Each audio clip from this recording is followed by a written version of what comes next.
परमेश्वर के नाम की स्तुति हो। आज का मनन के लिए इफिसियों का किताब इसका दूसरा अध्याय 1 से लेकर कुछ पदों से हम लोग विचार करेंगे। पहला पद, और उसने तुम्हें भी जिलाया जो अपने अपराधों और पापों के कारण मरे हुए थे।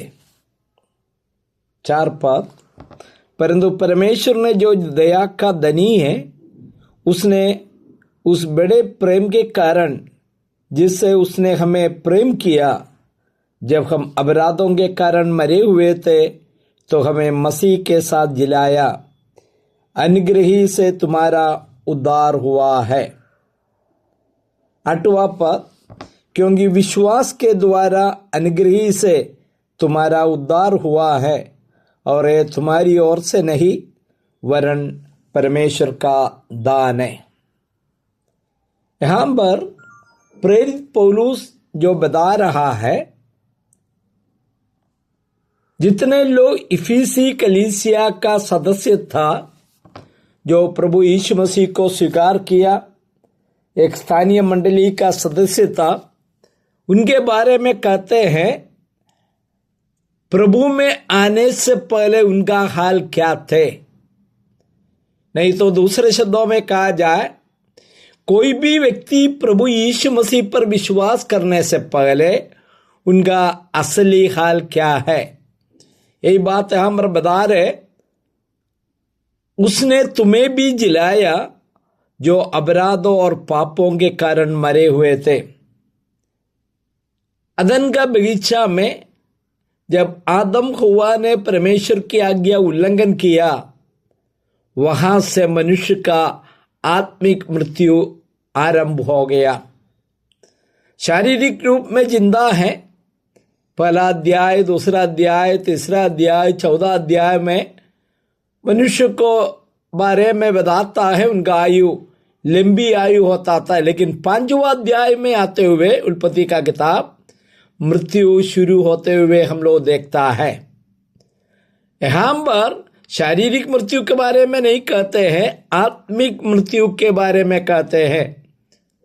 और उनका जो स्वभाव कैसे थे, दूसरा वचन में, जिसमें तुम पहले इस संसार की रीति पर और आकाश के अधिकार के हाकिम अर्थात उस आत्मा के अनुसार चलते थे, जो अब भी आज्ञा न मानने वाले में कार्य करता है। सारांश में कहा जाए, शैतान का अधीनता में थे। शैतान उनका जीवन में कार्य करता था, पाप में मरा हुआ था। शैतान उनके अंदर में कार्य करता था। और तीसरा पद में, इसमें हम भी सबके सब पहले अपने शरीर की लालसाओं में दिन बिताते थे और शरीर और मन की मनसाएं पूरी करते थे, और लोगों के समान स्वभाव ही से क्रोध की संतान थे। तीसरा बात क्या कहता है, अपना विचार में, अपना बुद्धि में जीवन बिताने वाला, अपना शरीर की इच्छा को पूरा करने वाला, शरीर की लालसाओं को पूरा करने वाला, ये बात यहाँ पर हम लोग देखता है।